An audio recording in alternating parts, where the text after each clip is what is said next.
अस्सलाम वालेकुम viewers, I am शाहील और आज मैं आप लोगों के लिए लाया हूँ एक बड़ी ही एक्सक्लूसिव गाड़ी का रिव्यू। अब ये जो मेरे साथ गाड़ी खड़ी है ये तो सिविक 10 जनरेशन है और इसने हाल ही में अपनी जो ड्यूरेशन है उसे मुकम्मल किया है पाकिस्तानी मार्केट में।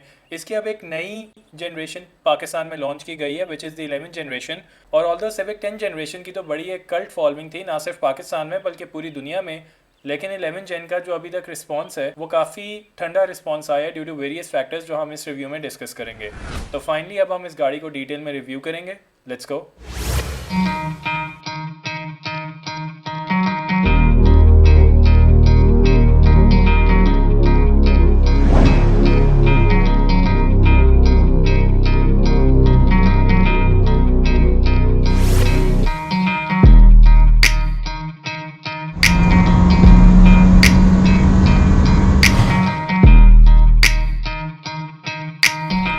रिव्यू स्टार्ट करने से पहले हम आप सब लोगों को इनवाइट करना चाहेंगे हमारी फेसबुक कम्युनिटी पे जिसका नाम है ब्लूमबर्ग ओवरड्राइव, और हमारा इंस्टाग्राम का पेज भी बन चुका है जहां पे आजकल हम एक बहुत ही इंटरेस्टिंग गिव अवे भी दे रहे हैं। तो do check it out and will see you guys there. हम इस गाड़ी के आपको अच्छे पॉइंट्स भी बताएंगे और बुरे भी बताएंगे। दुनिया की कोई भी गाड़ी परफेक्ट नहीं होती, ये भी परफेक्ट नहीं है। एट द एंड आपने उन अच्छे पॉइंट्स और बुरे पॉइंट्स को बेसिकली कैलकुलेट करके देखना होता है कि आपको ये गाड़ी एक्सेप्टेबल है या नहीं है।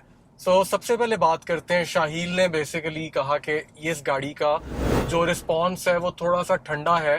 उसके बहुत सारे मल्टीपल फैक्टर्स हैं, लेकिन मैं पर्सनली आप लोगों को एक बात बता दूं कि आई am a civic customer for ever since I remember, जब से मेरे पास लाइसेंस आए। और मेरे वाले साहब ने भी जब मुझे गाड़ियां लेकर देनी होती थी तो मैं सिविक इज्जत करता था, और आज भी मेरे पास सिविक ही है। So I am a sort of religious Honda Civic user.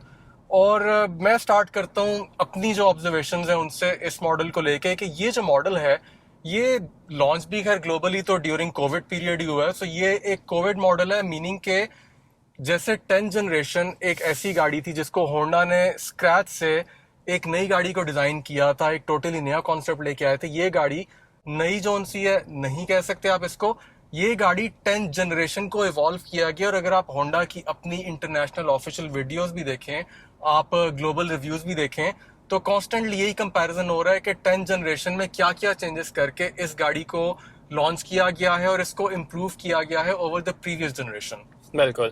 अच्छा, तो आई थिंक इस रिव्यू को अब हम स्टार्ट करते हैं। एक जो बड़ी बेसिक चीज़ है वो जो कंट्रोवर्सी भी है वैसे अली, कि इसका जो इंजन है। अब इंजन तो कहने को इसका 1.5 लीटर टर्बोचार्ज्ड 4 सिलेंडर इंजन ही है जो कि ऑल अक्रॉस द लाइन अब सिविक के जो 11 जनरेशन 3 वेरिएंट्स आ रहे हैं, तमाम वेरिएंट्स में एक ही इंजन आ रहा है। लेकिन जो इसके बेसिक 2 वेरिएंट्स हैं जिसमें basic Civic and then the Oriel, इनमें आपके पास उस इंजन को डी ट्यून किया गया है। जिस गाड़ी में हम बैठे हैं इस गाड़ी का ऑल्दो इंजन 1.5 लीटर है, लेकिन इसकी जो हॉर्स पावर है वो 127 है और इसका जो टॉर्क फिगर्स हैं वो 180 न्यूटन मीटर्स ऑफ टॉर्क है। वैसे तो आपके पास मार्केट में कंपेटिटर्स मौजूद हैं, करोला भी है, एलांट्रा भी है, लेकिन जो सिविक यूजर होता है वो प्योरली सिविक को पिछले सिविक के मॉडल से ही कंपेयर करता है। अगर मैं पिछले मॉडल से इसको कंपेयर करूं, जो 1.8 ओरियल थी आपकी, ये 1.8 बेस मॉडल हार्ड टॉप थी, तो उसके जो पावर फिगर्स थे, हॉर्स पावर में अबाउट 13 हॉर्स पावर की कमी आई है, लेकिन जो टॉर्क है उसमें 7 न्यूटन मीटर्स का इजाफा हुआ है। अब ये एक बहुत बड़ा क्वेश्चन मार्क है कि 13 हॉर्स पावर की कमी को ये 7 newton meter of torque compensate करता है या नहीं करता। अच्छा, वैसे जो आपने अभी बात की है कि 13 horse power and 7 newton meters of torque, इसको हमने अभी कॉन्टेक्स्ट में पुट किया है by actually doing a drag race, और उसमें जो रिजल्ट्स थे वो पहली दफ़ा ऐसा हुआ है कि दोनों गाड़ियां from 0 till 130 kilometer per hour head to head, no difference at all. तो हम ये कंफर्म कर सकते हैं कि जो आउटगोइंग ओरियल है और जो करंट ओरियल है इसकी एक्सेलरेशन में एटलीस्ट 0 till 130, जो कि बहुत से लोग यही ट्राई कर रहे होते हैं, इस एक्सेलरेशन में आपको कोई डिफरेंस महसूस नहीं होगा। अब एक और जो बड़ा कंट्रोवर्शियल पॉइंट है with respect to the 11th generation in Pakistan, वो है इसकी प्राइसिंग। वेल, जहां तक शायद प्राइस की बात है तो डेफिनेटली होंडा इतनी बड़ी कंपनी है, ग्लोबल सेटअप है इनका। मैं तो एज अ लेमैन या एज अ कंज्यूमर ही एक आपको अपनी ओपिनियन बता सकता हूँ कि मुझे लगा है होंडा ने ज्यादती की है अपने कस्टमर्स के साथ। 10 लाख रुपए अप्रॉक्सीमेटली सिर्फ मॉडल चेंज करने का इन्होंने इंक्रीज किया है, जो कि मेरी समझ से बिल्कुल बाहर है। इन्होंने प्रोबेबली अपने प्रॉफिट मार्जिन या तो इंक्रीज किए होंगे, और सेकेंडली होंडा एटलस ने ये जो काम किया है प्राइसिंग के साथ, इसकी वजह से आप नोट करो कि मार्केट में एक नया ट्रेंड सेट हो गया है, और वो ट्रेंड है प्राइसिंग की रेस का। बिल्कुल। अब देखो, ये अपनी कीमत इन्होंने इतनी ज्यादा बढ़ा दी कि इन्होंने टोयोटा को और हुंडई को इतना मार्जिन दे दिया है कि वो बगैर सोचे समझे अपनी गाड़ियों की प्राइसेस इंक्रीज कर रहे हैं। वो इंक्रीज करते हैं तो ये भी जिद में आके शायद इंक्रीज कर लेते हैं कि उन्होंने की है, हमने नया मॉडल निकाला था इतने गैप से, तो हम और इंक्रीज कर लेंगे। अब थोड़ा एक गलत ट्रेंड मुझे लग रहा है। मे बी इसके पीछे कोई शायद इकोनॉमिक एक्सपर्ट्स जो उनसे हैं वो बता सके मुझे कि कोई रीजन और क्या है, बट मुझे जरा अनजस्ट लगा है कि इन्होंने इतनी ज्यादा इसकी प्राइस क्यों इंक्रीज किया। बिल्कुल। और जो इस गाड़ी की अभी करंट प्राइस है इसके तीनों वेरिएंट्स के सिविक 11th जेन के, वो अभी आपको स्क्रीन पे भी नजर आ रही होगी। असल में वो इतने फ्रिक्वेंटली चेंज हो रही है प्राइसिंग के, आई एम प्रीटी श्योर कि जब हम इस रिव्यू को शूट कर रहे हैं और बाय द टाइम जब वीडियो लाइव होगी उसमें भी कोई ना कोई प्राइस में फ्लक्चुएशन आ चुकी होगी। शायद मुझे लगता है कि ये कार मेकर जो है ना, इन्होंने रिसेंटली जो मुर्गी वाले हैं ना, उनसे चाह रहे हैं कि हम भी वहां पे ना बाहर एक तख्ती के ऊपर लिख के लगा दे आज का रेट क्या है गाड़ी का। अच्छा, एक और भी जो बहुत इंपॉर्टेंट एस्पेक्ट है ऑनरशिप एक्सपीरियंस का, वो इस गाड़ी की फ्यूल एवरेज है। हम लोगों ने 2-3 डिफरेंट ऑनर्स के साथ डिस्कशन की और उन्होंने हमें कंफर्म किया है कि ये जो सिविक का बेसिक वेरिएंट और ओरियल है विद 127 हॉर्स पावर, ये आपको शहर के अंदर लाइट फुट के साथ अराउंड 12 किलोमीटर पर लीटर की एवरेज देती है। ये बहुत ही इंप्रेसिव एवरेज है। मेरे ख्याल से जो इसका आउटगोइंग मॉडल था 10.5 से ज्यादा नहीं देती थी। आई थिंक जो ग्लोबल एक शिफ्ट आ रहा है ना टर्बोचार्ज इंजन की तरफ, वो प्रोबेबली ये फ्यूल इकोनॉमी जोन सी है, ये एक बहुत बड़ा फैक्टर है उसका, क्योंकि ये 1.5 इंजन है, टर्बोचार्ज इंजन है, और इसकी जो एवरेज है नॉर्मल, अगर आप लाइट फुट के साथ इसको चला रहे हैं तो डेफिनेटली ट्रैफिक में 1.8 इंजन से बेहतर होनी चाहिए इसकी। एट द सेम टाइम गाड़ी अंडर पावर्ड भी नहीं है, और एवरेज भी इसकी जोन सी है वो बिकॉज ऑफ न्यू टेक्नोलॉजी बेहतर होनी चाहिए। So I think it's safe to assume कि इसकी एवरेज पिछले मॉडल से विद सेम ड्राइविंग स्टाइल 1 से 2 किलोमीटर प्लस होनी चाहिए। और ऑब्वियसली अब कुछ लोग ये भी जानना चाह रहे होंगे कि इसमें टर्बोचार्ज्ड इंजन है तो क्या ये हाई ऑक्टेन पे चलती है। तो अगेन हमने ऑनर्स के साथ ये कंफर्म किया है, उन्होंने इस गाड़ी को रेगुलर फ्यूल पे चलाया और ये जो एवरेज हम कोट कर रहे हैं ये रेगुलर फ्यूल की है। जो इस दफा होंडा ने एक अच्छी चीज की है वो ये की है कि इतनी ज्यादा प्राइस इंक्रीज करके एटलीस्ट इन्होंने जो बेस मॉडल है उसमें भी एलॉय व्हील्स दे दिए हैं। ओरियल के और बेस मॉडल के एलॉय व्हील सेम है। ओवरऑल गाड़ी जो सी कोई बहुत ज्यादा मुझे तो ओरियल में और इसमें डिफरेंस इस दफा नहीं फील हो रहा। पहले काफी ज्यादा डिफरेंस फील होता था, मेनली आई थिंक विजुअल उसकी वजह से। और सेकेंडली इन्होंने जो एक डाउनग्रेड किया है पिछली जनरेशन के मुकाबले में वो ये है कि पिछली जनरेशन की ओरियल में एलईडी हेडलाइट्स थी, इस दफा इन्होंने ओरियल में भी हेलोजेंस दे दिए हैं, वो बेस मॉडल में भी हैं। सो लुक वाइज बाहर से एलॉयज और हेडलाइट्स तो सेम है। हाँ, अगर आप गौर से गाड़ी को थोड़ा सा उठ के छत के ऊपर से देखेंगे तो आपको नजर आएगा कि इसके ऊपर वो शीशे का सनरूफ नहीं है। सो मेन एक्सटीरियर डिफरेंस ये है, और हाँ ओरियल बैच भी इसके पीछे नहीं लगा हुआ ऑब्वियसली। अच्छा, एक और जो चीज में बहुत सरप्राइज था जो होंडा ने 11 जनरेशन में थोड़ी सी कम की है, स्पेशली इसका जो एंट्री लेवल मॉडल है उसमें, वो ये कि इसमें अब स्मार्ट एंट्री जो है वो नहीं दी जा रही। जबकि अगर हम थोड़ा सा पीछे जाएं, 10th जनरेशन जब अपने जनरेशन को मुकम्मल कर रही थी पाकिस्तान में, तो उसका जो बेसिक वेरिएंट था उसमें smart entry plus push start दोनों मौजूद थे। तो इस गाड़ी में सिर्फ पुश स्टार्ट है और उसके अलावा कीलेस एंट्री तो ऑब्वियसली है आपके पास। और जो एक और डिफरेंस है इसमें और ओरियल में वो फॉग लाइट्स का है।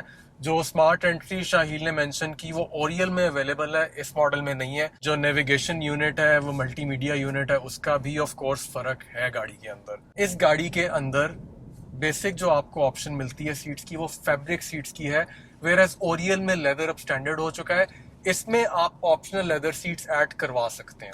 सर, जब हम बात करेंगे इस गाड़ी के इंटीरियर फीचर्स की, अब एज अ पैसेंजर ओवरऑल जो डैश का लेआउट है वो बड़ा ही सिंपलिस्टिक सा डिजाइन है। जो अब आजकल हम नई गाड़ियां देखते हैं उनमें बहुत से कट्स एंड क्रीजेस हमें नजर आ रहे होते हैं, इसमें ऐसा कुछ भी नहीं है, फ्लैट लाइंस हैं। और ये जो क्लाइमेट कंट्रोल के नॉब्स हैं ये बड़े इंटरेस्टिंग हैं जॉयस्टिक की तरह, तो मुझे तो वैसे अच्छे लग रहे हैं। सिंपल डिजाइन रखा है होंडा ने। और एक जो बहुत अच्छी इंप्रूवमेंट है वो ये कि इस कैटेगरी में अब आपको डुअल जोन क्लाइमेट कंट्रोल देना शुरू कर दिया है। ये शुरू तो किया था इलांट्रा ने, which is also see category sedan, और अब सिविक ने भी ये किया है। और उसके अलावा जो पुरानी आउटगोइंग सिविक का मॉडल था उसमें एसी के बहुत मसले लोगों ने फेस किए हैं, लेकिन इस गाड़ी के एसी की जो क्वालिटी है मुझे तो बहुत ज़बरदस्त लग रही है। मैं अभी कुछ देर पहले 10th जनरेशन भी चला रहा था सिविक, और जैसे ही मैं इस पे बैठा हूँ आई कैन डेफिनेटली टेल कि इसका एसी बहुत बेहतर है। टेम्परेचर हमने 23 पे सेट किया हुआ है और नो कंप्लेंट सो फार। और बाकी इसमें कैबिन में एक और जो अच्छी इम्प्रूवमेंट है आउटगोइंग मॉडल के मुकाबले में वो ये है कि इसकी जो कैबिन लाइट्स हैं वो अब आपको ऑल एलईडी कर दी गई हैं। जो शाहिल ने एसी वाली बात की वो बिल्कुल मैं भी एग्री करता हूँ कि एसी परफॉर्मेंस इस गाड़ी की मुझे पिछले मॉडल से बेहतर लग रही है। यहाँ तक कि इसके मैंने जो पिछले वेंट्स थे वो भी चेक किए थे। सिविक 10th जनरेशन में जो रेयर एसी वेंट्स थे ना, वो आप कह सकते हैं कि जरा सपोर्टिंग एक्टर ज्यादा थे और एक्चुअल उनका काम कम था, लेकिन इसमें जो पीछे की थ्रो है एसी की वो आपको फील होता है कि काफी इम्प्रूव्ड है। एक बहुत बड़ा लेट डाउन पॉइंट था 10th जनरेशन में विच वॉज गाड़ी का जो इंस्ट्रूमेंट क्लस्टर था, यानी गाड़ी का जो मीटर था वो ऐसा मीटर था कि उसके अंदर आपको इवन 9th जनरेशन से ज्यादा कम इंफॉर्मेशन मिलती थी। आपको ये नहीं पता चलता था कि कौन सा दरवाजा खुला हुआ है कौन सा दरवाजा नहीं खुला हुआ है। टाइम मेरे साथ तो ये भी हुआ है कि चारों दरवाजे चेक किए और अल्टीमेटली पता लगा कि गाड़ी की डिग्गी खुली थी। इसके अंदर इन्होंने जो मीटर दिया है, ऑल्दो वो इस मॉडल के मीटर में से बेसिक वाला मीटर है, लेकिन स्टिल वो 7 इंचेस का एक स्क्रीन वाला मीटर है हाफ साइड के ऊपर। जो बाकी साइड है वो एक एनालॉग ओल्ड स्कूल गाड़ी का स्पीडोमीटर है नीडल वाला। इस गाड़ी में इंफरटेनमेंट अब बाय कंपनी वो अब आपको प्रोवाइड कर रहे हैं 7 इंच का एलसीडी डिस्प्ले, जो कि आउटगोइंग मॉडल में ऑप्शनल था। लेकिन एक अभी भी एक जो बमर है वो ये है कि इसका जो कैमरा है उसके लिए आपको पे करने पड़ेंगे 10,000 रुपये होंडा को, तब आपको वो कैमरा दे सकते हैं।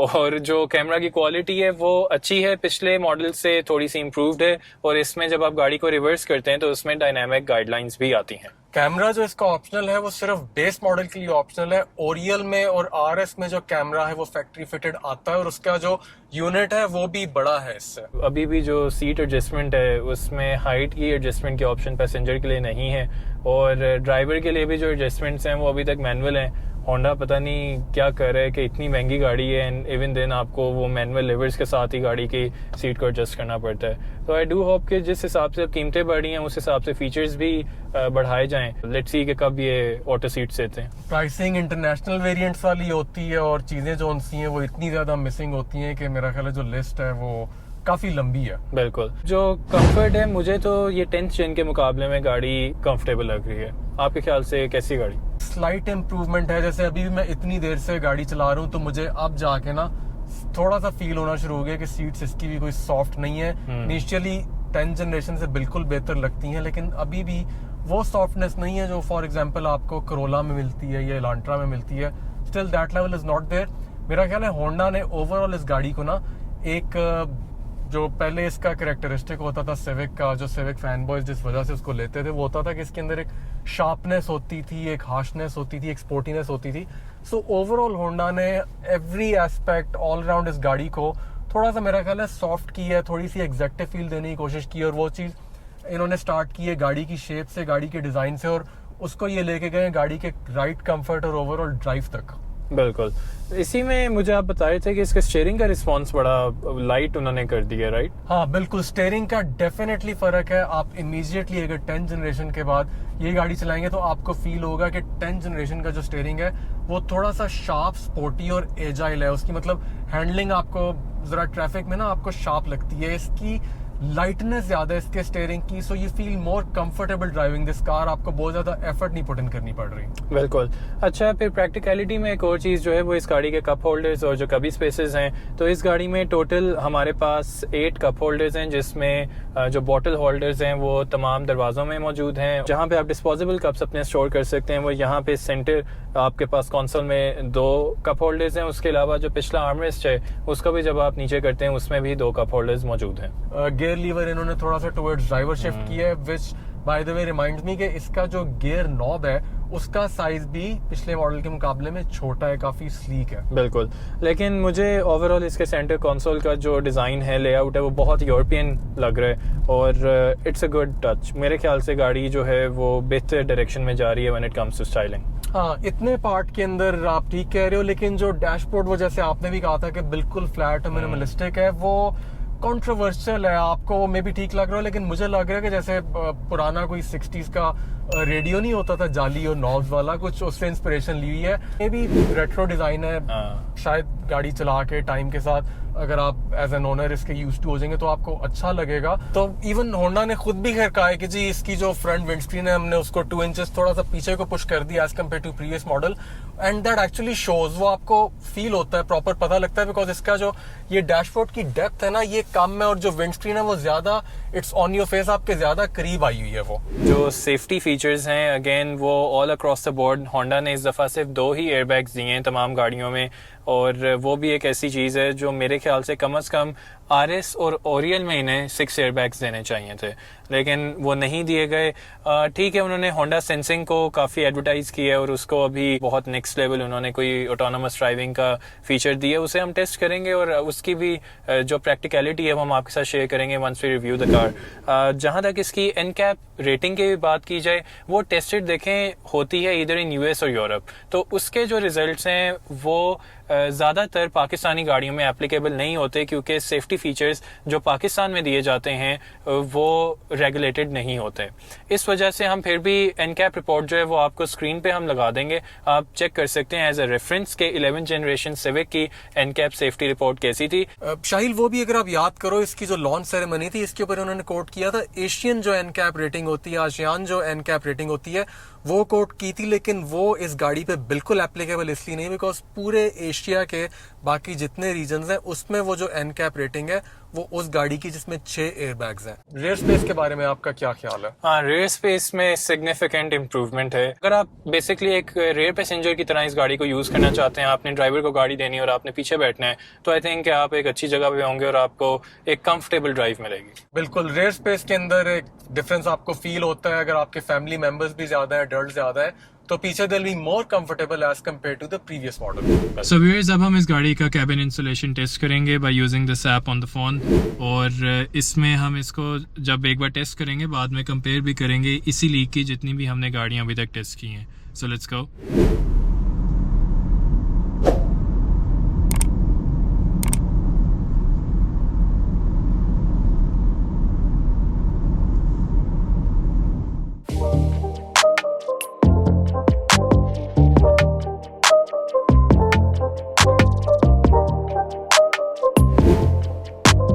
अब हम सिविक 11th जनरेशन की पीओवी ड्राइव पे चलेंगे, और पीओवी ड्राइव पे जाने से पहले मैं आपको इसकी चाबी दिखा दूं। ये इसकी चाबी है, की फॉब है, एक्चुअली चाबी तो नहीं है, आप की फॉब्स आ रहे हैं। और ये पिछले मॉडल से अगर आप देखें तो इसको एक पेबल टाइप शेप दे दी गई है, काफ़ी स्लीक है, स्मार्ट है, आपको पॉकेट में ये तंग नहीं करेगी। एक मेरा ख्याल से ज़रा इंटरेस्टिंग किस्म का इन्होंने चेंज किया है। की फॉब का जो डिज़ाइन है मुझे तो मज़े का लगा है। सेम लाइक प्रीवियस मॉडल, आप इसकी अगर सीट बेल्ट लगाएंगे और गाड़ी को हल्का सा एक्सेलरेट करेंगे गियर में डाल के तो इसकी ई ब्रेक खुद ब खुद रिलीज हो जाएगी। अब बात करते हैं गाड़ी के व्यू की। मेरा ख्याल है जितनी भी गाड़ियां अभी तक चलाई हैं, ये गाड़ी मैं सेफली कह सकता हूँ कि one of the best visibility cars we've ever reviewed on this channel. गाड़ी का फ्रंट व्यू बहुत अच्छा है, और ये वो चीज़ है जो मैं आप लोगों को कह रहा था कि जो गाड़ी की विंडस्क्रीन 2 इंच पीछे पुश हुई है उससे विंडस्क्रीन तो आपके करीब आ गई, लेकिन गाड़ी का जो व्यू है ना वो बहुत ज़्यादा इंप्रूव हो गया। और इवन जो पिलर का एंगल चेंज हुआ है उसकी वजह से भी ब्लाइंड स्पॉट जोन सा है वो राइट साइड के ऊपर भी बहुत कम है, बहुत मिनिमम है। एडिड विद डिज़ाइन के अंदर इन्होंने ये जो साइड व्यू मिरर पुरानी 8th और 9th जनरेशन की तरह डोर पे लगा दिया है, उसकी वजह से भी व्यू खुल गया आपका। ये पार्ट बहुत कम है, there is no blind spot as such, and left पे भी एग्जैक्टली इसी तरह मैं देखूं तो मुझे कोई मेजर ब्लाइंड स्पॉट फील नहीं हो रहा। यू कैन से कि ब्लाइंड स्पॉट इस गाड़ी का ऑलमोस्ट नॉन एग्जिस्टेंट है अभी तक। जैसे मैंने कहा कि हमने जितनी गाड़ियां ड्राइव की हैं बेस्ट विजिबिलिटी मुझे इसी गाड़ी की लगी है। थोड़ी सी बात अब मैं मेरा ख्याल है रेयर विजिबिलिटी की भी कर लूं तो रेयर विजिबिलिटी इस गाड़ी की काफ़ी ज़्यादा इम्प्रूव्ड है again as compared to the previous outgoing model 10th generation के मुकाबले में। इसका व्यू विंडस्क्रीन का पीछे चूंकि वाइड है काफ़ी ज़्यादा खुला है। पिछले मॉडल के अंदर तो काफ़ी विंडस्क्रीन का जो रेयर विंडस्क्रीन का व्यू था वो कंजेस्टेड था, लेकिन इसमें वो बहुत ज़्यादा इम्प्रूव्ड है। जो ग्राउंड क्लियरेंस है वो मोर और लेस वही है जो 10th जनरेशन की है। इंटरनेशनल वेरिएंट से ये ज़्यादा है। पाकिस्तान में हमारी रोड कंडीशंस के लिए 10th जनरेशन को भी थोड़ा सा रेस किया गया था, इसको भी किया गया है, कोई डिफरेंस नहीं है ग्राउंड क्लियरेंस में। अलबत्ता जो गाड़ी का टर्निंग रेडियस है वो भी मुझे तो मोर और लेस वही फील हो रहा है।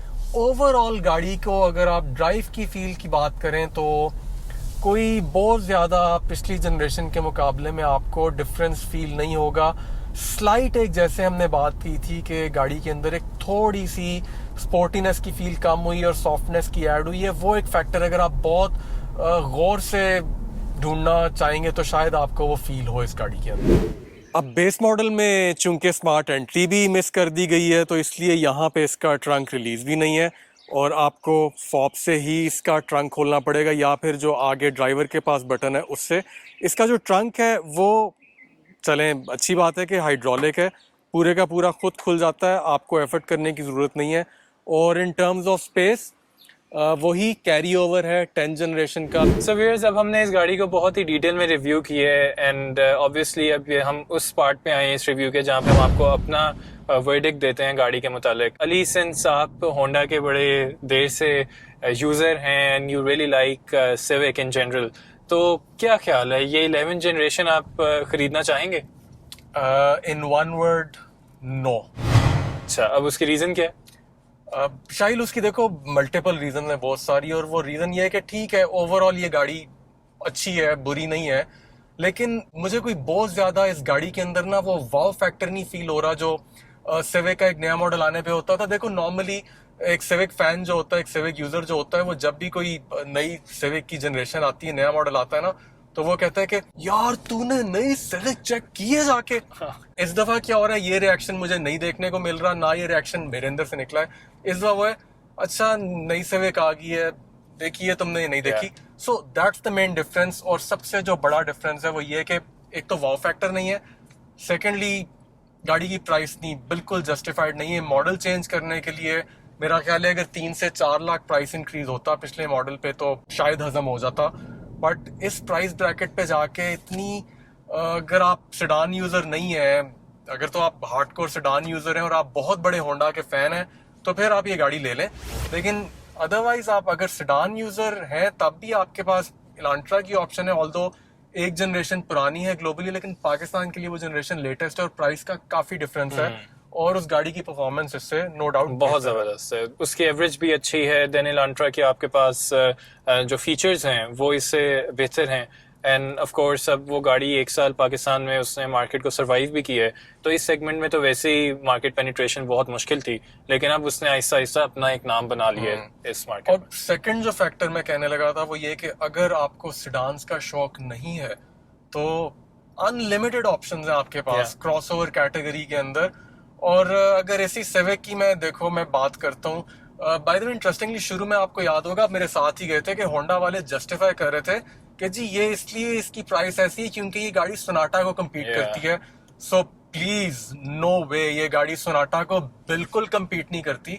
वो डी सेगमेंट की गाड़ी है, उस गाड़ी की लीग ही टोटली डिफरेंट है, उस गाड़ी की फील, उस गाड़ी की क्वालिटी ही टोटली डिफरेंट है। And even in this generation मुझे क्वालिटी भी कोई बहुत ज्यादा इम्प्रूव्ड नहीं लग रही। सो अगर आपने आरएस लेनी है तो आई वुड सजेस्ट यू कि यार फिर अगर प्रॉपर एग्जैक्टिव फील आपको चाहिए, थोड़े से पैसे और जोड़ें और आप सोनाटा की तरफ जाएं। एग्जैक्टली मैं भी बिल्कुल जो आपने बातें की हैं 100% आई एग्री विद यू, और मेरे ख्याल से भी इस गाड़ी की इस टाइम पे बिल्कुल भी कोई वर्थ नहीं है। अगर आप वैल्यू फॉर मनी की बात करें देन नहीं, हाँ, लेकिन अगर कुछ लोगों ने सिर्फ ये कहने के लिए लेनी है कि जी उन्होंने सिविक ली है या एक ब्रांड ली है, तो ठीक है, वो लोग तो आई थिंक अगर गाड़ी 70 लाख की भी हो जाएगी तब भी परचेज करेंगे। तो अदरवाइज अगर आप थोड़ा सा रैशनल डिसीजन लेना चाहते हैं इसके बारे में, अगर आप इसके कंपेरेटिव्स के साथ से गेज करेंगे तो आपको समझ यही आएगी कि इससे बेहतर बहुत सी ऑप्शंस मौजूद हैं।